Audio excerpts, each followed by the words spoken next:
সংসদে বাদল অধিবেশন শুরুর আগেই উত্তপ্ত। এনসিপিআই সাংসদদের সর্বদল বৈঠকে আমন্ত্রণ নিয়ে ছড়ালো উত্তাপ। বৈঠকে প্রতীকী বয়কট করল তৃণমূল। যোগ দিল কংগ্রেস, সিপিএম, আম আদমি পার্টি সহ অন্যান্য বিরোধীরাও। কেন 28 থেকে 8 হলো? পাল্টা তৃণমূলের উদ্দেশ্যে খোঁচা কাকলির। সংসদে বাদল অধিবেশন শুরু হবে সোমবার।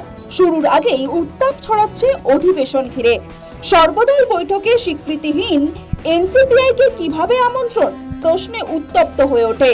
প্রতীকী ওয়াকআউট করল তৃণমূল। তাদের যুক্তি, খাতায় কলমে লোকসভায় এখনো তৃণমূলের সাংসদ সংখ্যা 28, অথচ বিদ্রোহী 20 জন সাংসদ এনসিপিআইতে।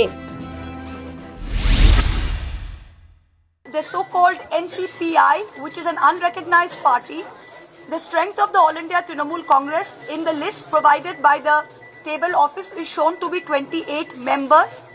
These so-called rebel 20 MPs, their merger has not been approved by the Speaker. The 20 disqualification petitions are still pending. After the 91st Amendment, there is no room for a separate block.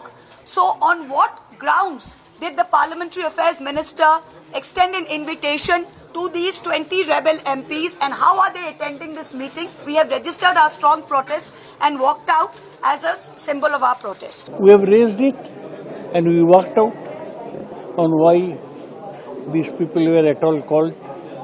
Speaker has not recognized them. It's not in the Speaker's list, etc., etc. Trinamool সাংসদদের প্রতীকী ওয়াকআউটকে কেন্দ্র করে শক্তি দেখালো India জোট। Walkout করে Congress, CPM, CPI, আম আদমি party, DMK সহ একাধিক বিরোধী দল। এক্স হ্যান্ডেলে ওয়াকআউটের কথা পোস্ট করেন কংগ্রেস সাংসদ জয়রাম রমেশও। তবে কিছুক্ষণের মধ্যে ফের বৈঠকে ফিরে আসে ইন্ডিয়া জোটের শরিক দলগুলি।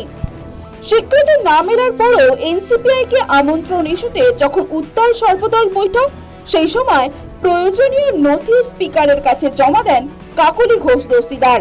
খাতায় কলমে কাকলি লোকসভায় এনসিপিআইয়ের মুখ্য সচেতক। আর এর মধ্যেই বিরোধী তৃণমূলের ওয়াকআউট নিয়ে মুখ খুলে পাল্টা চাল দিয়েছেন এনসিপিআইয়ের লোকসভার দলনেতা সুদীপ বন্দ্যোপাধ্যায়। অধিবেশন চলার সময় তৃণমূলকে প্রথম সারিতে বসতে না দেওয়ার আবেদন জানিয়েছেন স্পিকার ওম বিড়লার কাছে। ওয়াকআউট নিয়ে মুখ খুলেছেন एनसीपीआई मुख्य सचेतक काकली घोष दस्तीदारों। लीडर ऑफ दी पार्टीज का मीटिंग में अटेंड किया, ऐसा कोई लोग ये मीटिंग में मौजूद नहीं है। और मैंने मेरा जिंदगी भर 12 लोकसभा से 18 लोकसभा तक कभी नहीं देखा ऑल पार्टी लीडर्स मीटिंग में वॉकआउट होता है। मैंने भी डिमांड दिया कि छोटा पार्टी को फर्स्ट रो में सीट मत दीजिए। 28 से 20 निकल जाते तो पार्टी तो 8 हो जाते। तो जो पार्टी का जहां पोजीशन वो दो। ऑल पार्टी मीटिंग में हम आगे चल के क्या करेंगे सत्ता में, इसका आलोचना होता है। उसमें अगर 28 से उनका नंबर 8 हो गया, उनको सोचना चाहिए, दे शुड कॉन्टेम्पलेट क्यों हुआ, क्यों 20 लोग उनसे नाराज है। लेकिन वॉकआउट करके उन्होंने ये ठीक नहीं किया, उचित नहीं किया, होता नहीं है डेमोक्रेसी में। যদিও তৃণমূল এখনো অনড় বিদ্রোহী সাংসদ পদ খারিজের দাবিতে। এই অবস্থায় সোমবার থেকে শুরু হতে চলেছে সংসদের বাদল অধিবেশন।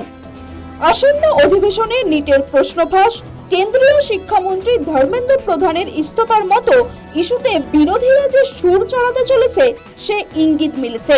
তার সঙ্গে পশ্চিমবঙ্গে তৃণমূল ও মহারাষ্ট্রে শিবসেনা ভাঙানো যে বড় প্রভাব ফেলতে চলেছে রবিবারের সর্বদল বৈঠকেই স্পষ্ট। News time.